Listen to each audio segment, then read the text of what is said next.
Hey guys, it's your girl Shalae and I'm back today with another video. In today's video, we're going to discuss how to get approved for Section 8 vouchers fast. Now, we know one of the most affordable ways to housing for low-income families is through a federally funded program known as Section 8. Now, this program allows tenants or low-income families to pay a landlord 30% of their monthly income. So guys, this is like a steal, right?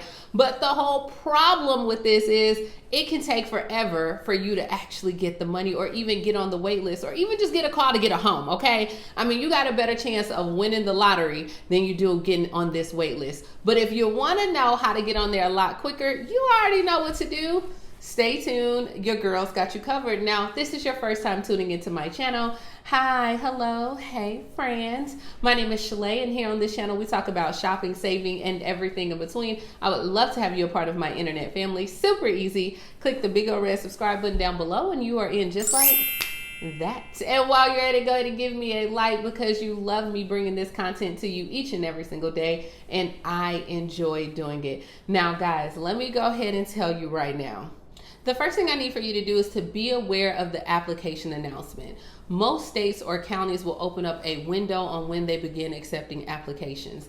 Read that announcement to see how do they want the application submitted. Do you need to submit the application online? Do you need to submit the application in person with the hard copy? Is it referral only? Guys, you're gonna have to make sure you see how they want the application submitted. If they say that you must submit it in person, do it. Do it, do it, do it. And here's why. If you go in person, they're gonna assign a staff member to you that's gonna help you tailor your application to the criteria they are looking for to put you on the wait list. Not only that, but now that gives you a contact, and we know networking is key, right? Once you start working with that person on your application, get their phone number, get their name, so that way if you have any questions in the future or you want to see where you're at, or if you just got the plug, right, you can call her and see what's going on. Also, if you have to turn in a hard copy application, make sure you get there on time because it'd be crowded, right?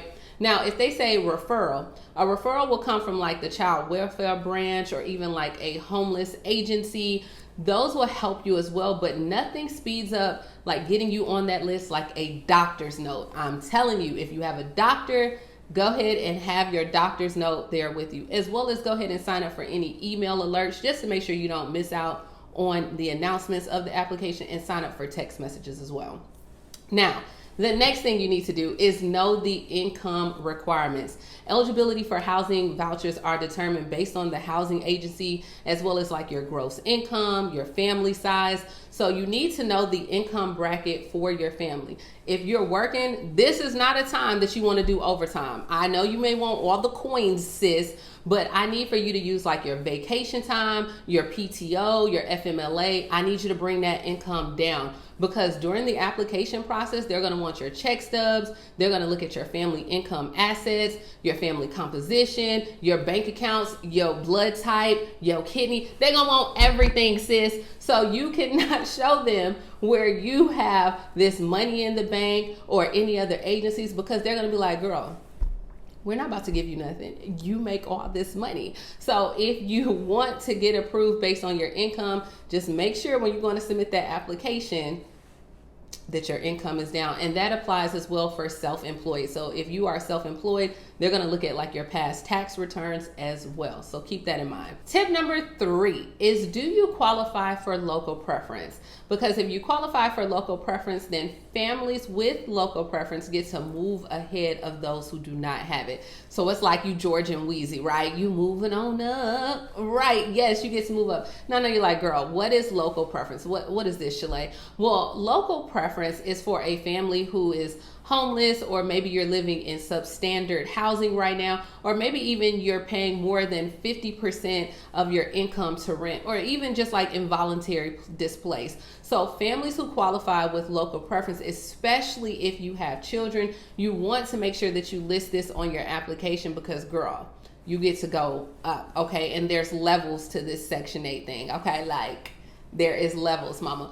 Also, keep in mind for those that are military, like veterans as well, you would get preference over anyone. And then there's also preferences that will help when it comes to like people with disabilities, or even if you are elderly as well. So you want to make sure when you go to submit your application, you are putting all these things on it, because just those little preferences make you move ahead. So I'm telling you, make sure you fill it out right, okay? This is not the time to be modest. This is the time that you want to, really be honest about your situation, because that is going to help you get ahead. The next tip is to check with other counties, because each local housing authority has different rules when it comes to Section 8. So you need to decide exactly where you want to live, and then find out what their waiting list is for that area or that neighborhood. For example, if you are in Arizona right now, in Phoenix, Arizona, their waiting list has not opened up since 2016. And before then it was 2005. That is 11 years, mama. 11 years. If you're trying to get on there, good luck, buttercup. But if you go right up the road and go to Mesa, Arizona, right now they only have a waiting list of about 1,000 people, but every month they are pulling 30 names off that list. So keep in mind, you can apply to the housing authorities even though you may not live in that town. So don't just seek where the town that your state looking at. Like, girl, go ahead and try other places. So look at other like states, not even other states, but even other cities within your state or nearby counties as well, and just compare those waiting periods. Now, the next thing that you want to do is use a dependable mailing address. And this kind of just applies for those that may be homeless, or maybe you move around a lot, or you just got situations, sis, right? We all know it is hard out in these streets right now. So sometimes you got to go live with a family member. But when they're trying to contact you, you want to make sure that you answer that correspondence like no tomorrow. So if you know that you kind of here, there, everywhere, who house is stable for you? Do you have a sister or brother that you can maybe get your mail sent to them? And are they responsible to even remind you? If not, get you a P.O. box, or you can go to like local churches or shelters or anything that you can go to make sure you get that mail to you, because once they send you out that correspondence, you have to respond. All right. Then I also need you to go ahead and join some communities online. I mean, you online anyway. How many of us scrolling through our phone? You're on Facebook, you're on Instagram, you're on all these different social media platforms, but there are Section 8 groups on the platforms. And in these groups, there are like tens of thousands of people who are in the same position that you're in, and they have like different areas. And then like when you're in there, they kind of support each other or let you know what tips, or maybe who's the cool person to go to, or how to get your application pulled as well. So there's like nationwide public housing Section 8 voucher groups. There are also like HUD as tenants groups.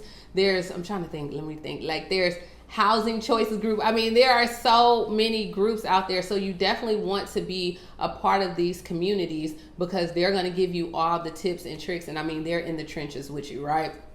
The next thing, you're going to have to be patient. Like, sis, I don't know how to tell you any other way. You're going to have to be patient, because it can take months and years to even get approved for it. But when I tell you, if you stay on it, like, you have to be on it. If you stay on that announcement, if you have your documentation in order, when it is announced, you are going to be good to go. And then this is going to be a bonus tip, is to go ahead and make sure that you already are looking at the place that you want to stay at, because once you get approved for the Section 8 voucher, usually you only have between 60 and 90 days to find a landlord that will accept that voucher. And that's why the waiting lists are so long, because there are not a lot of landlords that accept Section 8 vouchers for whatever reason. I don't know why, but there are not a lot of them, right? And so because there's not a lot of them, then when people do get approved, it's hard for them to find housing. I've seen them give extensions where they provided you up to 150 days to find housing.